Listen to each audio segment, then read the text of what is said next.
panandalian lang pala. Kasi nung namatay si Papa, wala na, parang nag-ano na rin yung buhay natin. Tapos namatay pa yung anak. Magkasunod sila ng taon eh. Tapos nag-iwalay na kami ng asawa ko. Tapos napunta ako ng Batangas. Tapos parang nasawa rin ako sa trabaho. Kaya ginawa ko, mula Batangas hanggang Cubao, nilakad ko lang yan. Release ako ng lakad. Hanggang sa yun, ano na rin ako. Homeless.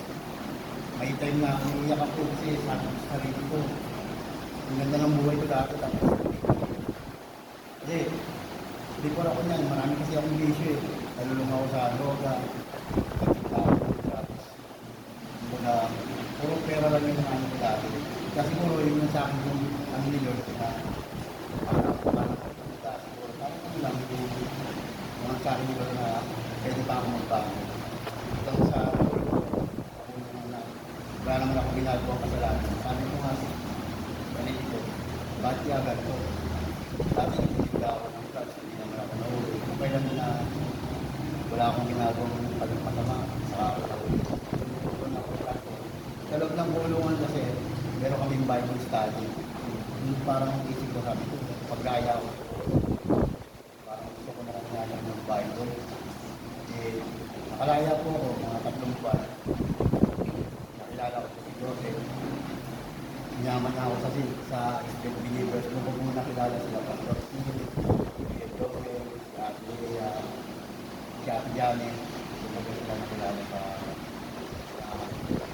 kapag ko lang sinabi ni Mami na masarap po sa Street Believers kasi yung mga pamilya, paano wala ka ng pamilya sa buhay, diba? Nag-iisa ka lang, pero nandiyan sila, nadamayan ka sa problema. I-guide ka nila kung ano ba yung dapat gawin, ganyan. Kumbaga napaisip na diretso ko na rin sa Believers kasi ang hanap ko talaga is yung bagong buhay na kasi. Pero nandun pa rin kasi yung dance condition, parang laban pa rin, may struggle pa rin na drugs. Pero hindi naman matitiwasin yung condition, diba? Hanggang sa yun nga, nakasama ko si Joseph. Nagbibisyo kami. Kaya sabi ko, hindi na lang, sila kasi yung nagpasok sa akin sa CCTV. Ako nag-training ng Masok Diving Tree. Tapos, sabi ko sa sarili ko, kung nakakita ko 12K o kaya 10K, mababa na ako. Yung pera yun, gagamitin ko na lang sana kung pumungan. So, ulit sa dati, parang ano, pero hindi pa ako nakakaibig ng ganong pera. Parang ako siguro nag-Bible study kami, devotion ng umaga. Parang hindi ko alam na nakakalat na panawal ko. Sana yung isip ko, ano yung dapat kong gawin. Yan parang sabi ko sa sarili ko, yung nakaipo na ako ng pera. Kaya ako na ako ng 12,000. Sabi ko, hindi na ako bababa. Dito na lang ako ulit. Masarap yung buhay dito. Hindi ko na lang po ng cellphone. Hanggang sa yun, naging maganda po yung buhay ko sa city. Kaya magpapasalamat po wala Pastor P. Kasi kung hindi dahil sa kanya, sa akin doon, hindi po ako magiging gagawin. Nagtatrabaho ko sa CCTV. Regular employer na po ako. At nakakakuha na rin po ng mga benefits. Kaya thank you kay Lord. Kaya ang pinangahawakan ko po talaga sa sarili ko yung Bible verse ko na. Kasi meron kami Bible verse pa eh. Yung sa akin kasi yung tumagin sa isip ko na Bible verse is yung 2 Corinthians 5:17. Kapag ikaw ay nakipag-isa na kay Kristo, ikaw ay isa ng bagong nilalang. Wala na yung dati yung pagkatao sa balik ko binago siya. Yun yung tumaling talaga sa isip ko na kay Kristo na ako, binago na ako. Yung mga dati ko binago.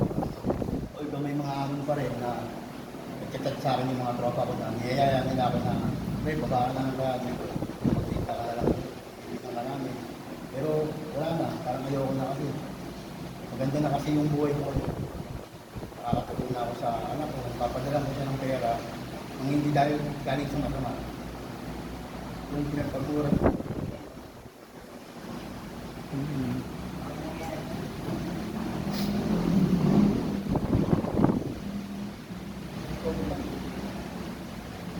Sobrang sayo ko talaga kasi akala ko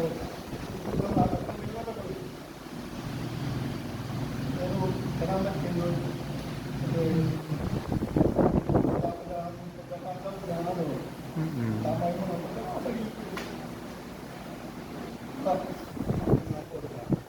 sabi ni Lord, hanggat nabubuhay ka, yung pag-asa kang magbago, yun,